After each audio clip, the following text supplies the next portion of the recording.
Om Namo Bhagavate Vasudevaya. Hare Krishna, dear devotees, welcome to our ISKCON Bulla official YouTube channel. Today I am going to discuss Srimad Bhagavatam 10th canto, 16th chapter, text 8 onwards. Tasya hrade viharatu bhujadanda gurna bharghosam anga baravarana vikramasya आश्रुत्य तत्स्व सदनाभिभवं निरीक्ष्य चक्षुश्रवा समसरत् तद् अमृष्यमाणो चक्षुश्रवा snake, the snake sees through hears through his eyes, chakshusrava. So here in translation it said Krishna began sporting in Kaliya's lake like a lordly elephant, swirling his mighty arms and making the water resound its various ways. When Kaliya heard these sounds, he understood that someone was trespassing in his lake, and the serpent couldn't tolerate and immediately came forward. The purport, Prabhupada Maharaj disciples say, that according to the Acharyas, Lord Krishna was producing wonderful musical sounds within the water simply by splashing his hands and arms. So Srila Vishwanath Chakravarti says, Krishna played in the water by swimming and producing wonderful musical sounds simply by splashing the water with his hands and arms. As Krishna churned the water with his mighty arms, a thunderous roar arose. Upon hearing these sounds, Kaliya concluded that there must be some trespasser in his lake. The snake couldn't bear this, so he immediately came forward. Samasarat immediately came forward. So, Sanatana Goswami says, Krishna sported in the water by swimming about, making noise by splashing the water. O king, Sukadeva calls him affectionately to remove his sorrow. He was powerful like an elephant of the directions, or he had playful movements like a mad elephant in the water. He made loud sounds with his arms. That was not astonishing since he had such strength. Kaliya saw him hearing about his eyes. This means that hearing the sound, he looked, but he didn't at all see Krishna's beauty. Otherwise, it would be impossible for him to bite Krishna. Or Chakshrava means he whose fame was in his eyes. He perfected his hearing by seeing. He confirmed everything by seeing. So, in the next verse, that is verse 9.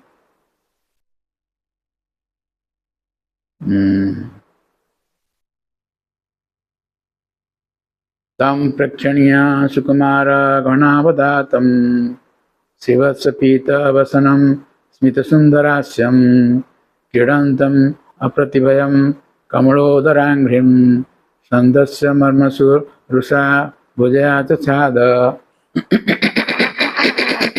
Sorry. Simply by reading or hearing the verses, one gets so much benefit. Described in Srimad Bhagavatam 12th canto.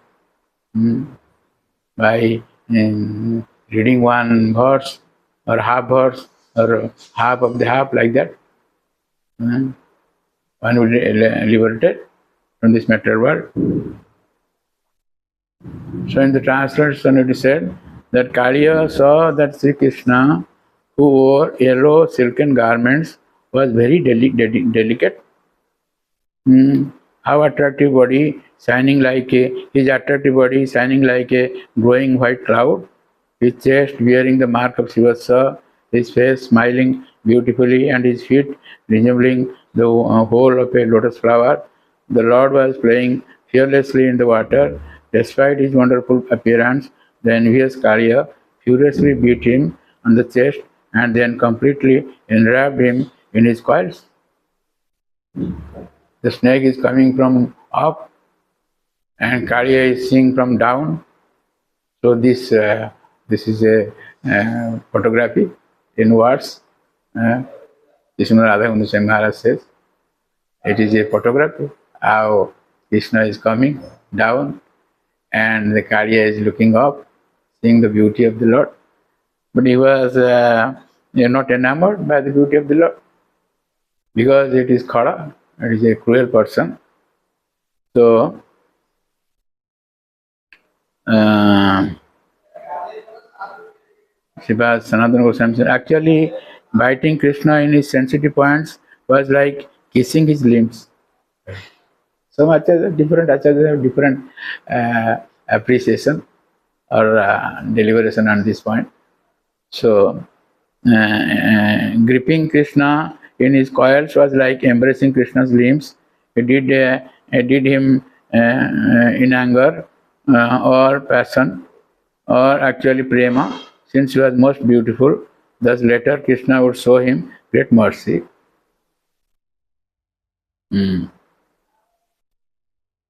So, in the next verse, that is verse 10 to 22, these 13 verses describe how response of different devotees upon seeing Krishna in the coils of Kaliya. Now the Krishna is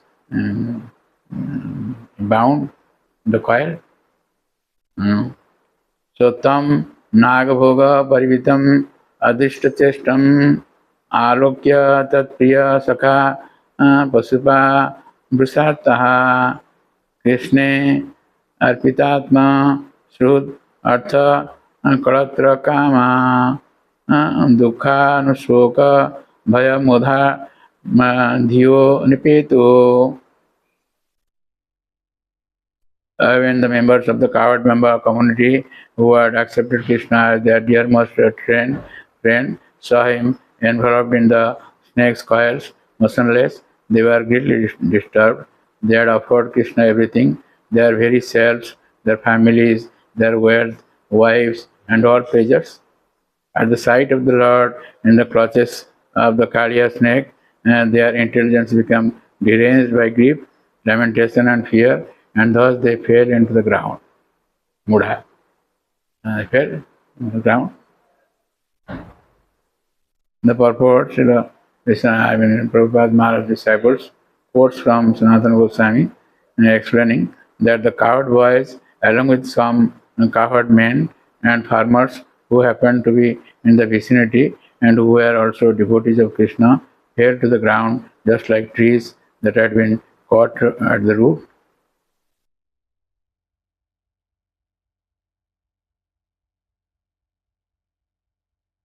So, the next verse, that is verse 11 says, Gavo Vrisa Vatsataryaha Krandamana Sha Dukkitaha Krishne Nyaste Kshana Bhita Rudantya Eva Tastire. They started crying. The cows, bulls, and female calves, in great distress, called out piteously to Krishna. Fixing their eyes on him, they stood still in fear, as if ready to cry, but too shocked to shed tears. Vishwanath Chakravarti Thakur Sarata Santika says that because the water in their eyes had dried up from fear, the cows, bulls, and female calves couldn't really weep. Thus, they are described as if ready to cry. So, I would like to stop here because now time is there.